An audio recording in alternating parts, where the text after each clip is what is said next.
mga manang nanapog ko aning mall kabalo na mo pag Sunday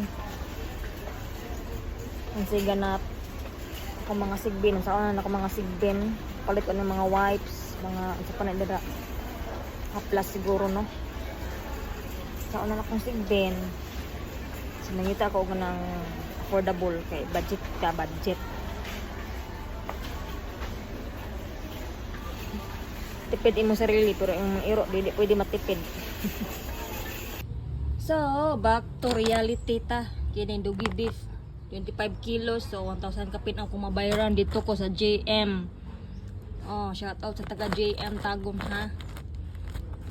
Mas less akong nabayaran ani kay 71 ang kilo ani i-compare aning ipalit na ko 10 kilos last month. Ano siya? Alpha Pro. Naabot man siya og kuan. I think mga kuan ni siya isa ka bulan. Pero 10 kilos ra lagi. Samtalang kini sobra bulan man ni 25 kilos budget. Ano siya?